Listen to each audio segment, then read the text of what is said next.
Hello students, I am Sonu Kasana, your SSC teacher, and today we are going to complete the book exercise of the chapter Unity in Diversity.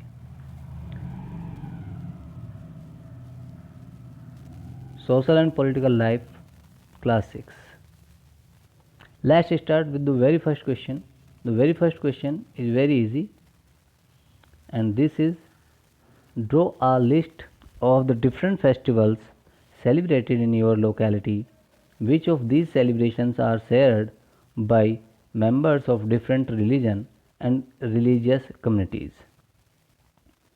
आपको एक list बनानी है festivals की जो आपकी locality में लोग celebrate करते हैं, और आपको ये भी लिखना है कि दूसरे जो कम्युनिटी के लोग हैं वो भी उन्हें फॉलो करते हैं नहीं करते हैं. तो we will start with the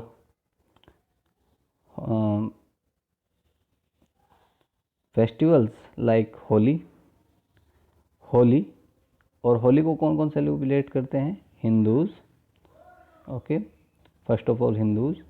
end second number पे Sikh.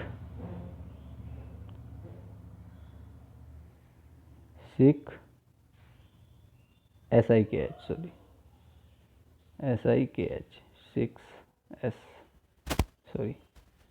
Six. And Jain. Okay, Jain, Sikh and Hindus mostly जो फेस्टिवल्स हैं उन्हें शेयर करते हैं. जैसे अगर हम बात करें दिवाली की, तो ये जो फेस्टिवल है इसे भी हिंदू, जैन एंड सिख सब सेलिब्रेट करते हैं. और सिखों में दिवाली प्रकाश पर्व के नाम से सेलिब्रेट किया जाता है. और फिर बात करते हैं ईद उल फितर की, जिसे ईद कहा जाता है. ईद उल फितर, EID, ईद उल फितर, है ना. तो ईद उल फितर को सेलिब्रेट किया जाता है मुस्लिम्स में. ओके, और इसी तरह से क्रिसमस क्रिश्चियंस में, और रक्षाबंधन हिंदू, जैन, सिख, और भी एक दो फेस्टिवल्स हो सकते हैं. उन्हें आप देख करके अपने आप सर्च करके आप अपने लिख सकते हैं कि आप देख सकते हैं कि आपकी लोकेलिटी में कौन कौन से फेस्टिवल्स सेलिब्रेट किए जाते हैं. तो आप ऐसे 5 से 6 फेस्टिवल्स की लिस्ट बना सकते हैं और कौन कौन उन्हें सेलिब्रेट करते हैं. और मोस्टली हमारे यहाँ जो भी फेस्टिवल्स होते हैं उसे सभी लोग शेयर करते हैं. जैसे ईद उल फितर सेलिब्रेट किया जाता है मुस्लिम्स में, लेकिन दूसरी कम्युनिटीज़ के लोग भी उसमें शामिल होते हैं.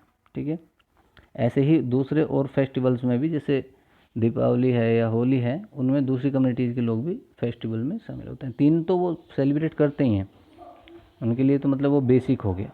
क्लियर. सेकंड आता है आपका, what do you think living in India with its rich heritage of diversity add to your life. तो आप क्या सोचते हैं कि भारत में हेरिटेज ऑफ जो डाइवर्सिटी है, जो विविधता की जो विरासत है, वो आपके जीवन में क्या ऐड करती है? तो चलिए इसका आंसर लिखते हैं. ओके स्टूडेंट्स, फर्स्ट क्वेश्चन की लास्ट में आपको ये लाइन भी लिखना ज़रूरी है.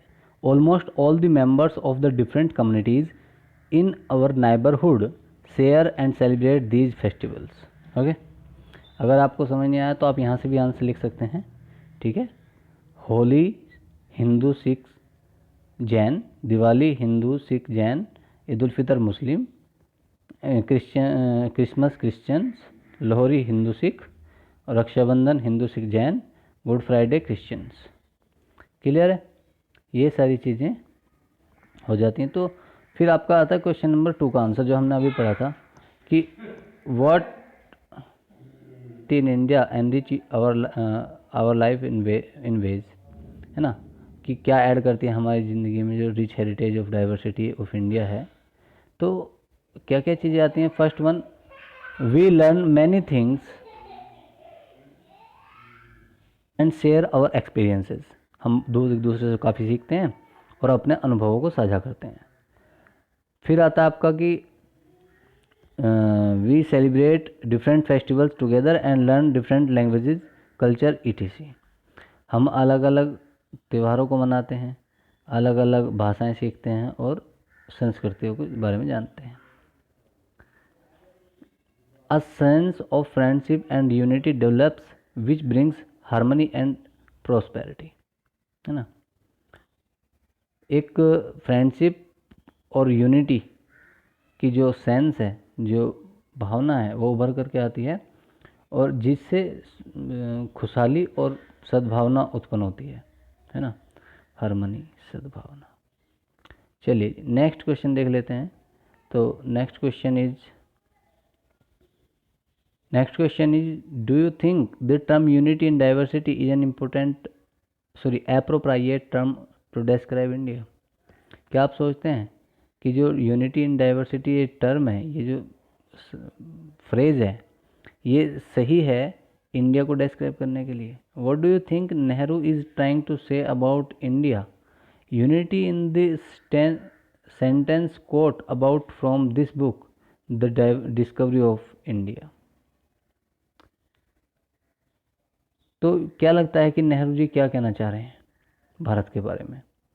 और जो सेंटेंस में शब्द कोट हुआ है, मतलब यूज़ किया गया है फिर से, तो वो कौन सी बुक से लिया गया है? डिस्कवरी ऑफ इंडिया से, जो पंडित नेहरू ने लिखी है।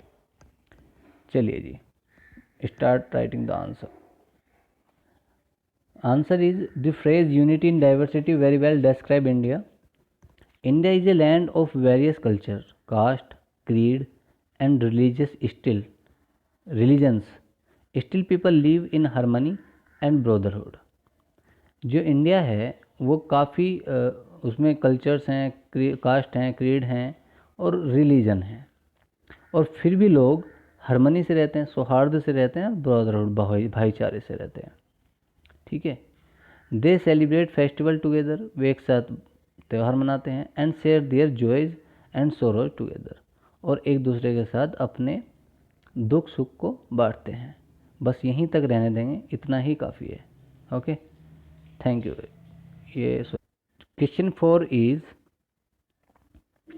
Underline the line in the poem sung after the Jallianwala Bagh massacre, which according to you reflects India's essential unity। आपको वो लाइन अंडरलाइन करनी है जो जलियांवाला बाग के बाद हुई थी और जो इंडिया की यूनिटी को अच्छी तरह से रिप्रेजेंट करती है, बताती है कि इंडिया इज़ यूनाइटेड। तो ये,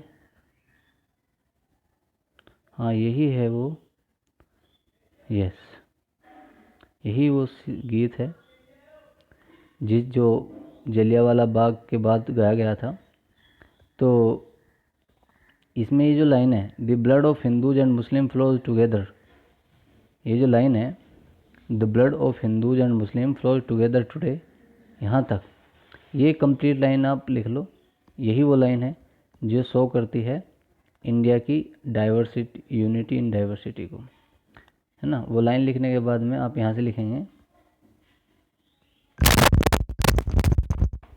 कि, फिर आप वो लाइन लिखेंगे और लिखेंगे लाइन, ए लाइन वर्ड लिखेंगे और फिर लिखेंगे reflect India's essential unity, reflects India's essential unity. Clear? Okay जी, क्वेश्चन नंबर 5 पे आ जाइए। उसने कहा choose another region in India and do a similar study of the historical and geographical factors that influence the diversity found there. Are these historical and geographical factors connected to each other? How? तो हमने chapter में केरला और लद्दाख का comparison पढ़ा हुआ है यहाँ पे, तो आप इसमें से मैं बताता हूँ कहाँ से कितना लिखना है। पहले लद्दाख के बारे में लिखेंगे थोड़ा, है ना, यहाँ से लिखेंगे। Ladakh is desert in the mountain in east of the Jammu and Kashmir. Very little agriculture is possible here since this region does not receive any rain and covered it in snow for a large part of the year. There are very few trees that can grow in the region. For drinking water, people depend on the melting snow during the summer months. ठीक है, फिर उसके बाद आ जाइए केरला। केरला में आप यहाँ से कीजिएगा, Kerala is the state in the southwestern corner of India. It is surrounded by the sea on one side and hills on the other. A number of species like pepper, cloves, and cardamoms are grown on the hills. It is species that made this region an attractive place for the traders. Okay, यहाँ तक इसे करेंगे traders तक, और फिर उसके बाद आपको एक लाइन लिखनी है, ये लाइन जहाँ पे हम लिखते हैं यहाँ से, फिर यहाँ से स्टार्ट करेंगे, ये स्टार्ट करेंगे. While Kerala and Ladakh are quite different in terms of their geographical features, the history of the both regions has seen similar cultural influences. Both regions were influenced by Chinese and Arab traders. It was the geography of Kerala which allowed for the cultivation of species, and special geographical location of Ladakh and its wool that drew traders to these regions. Thus, history and geography are often tied in the cultural life of a region. यहाँ तक करेंगे, ठीक है. समझ आ गया आप लोगों को? आई होप आप सबको समझ आ गया अच्छे से, और आप अपना ये वर्क कंप्लीट कर लेंगे, है ना. Thank you student, thank you very much.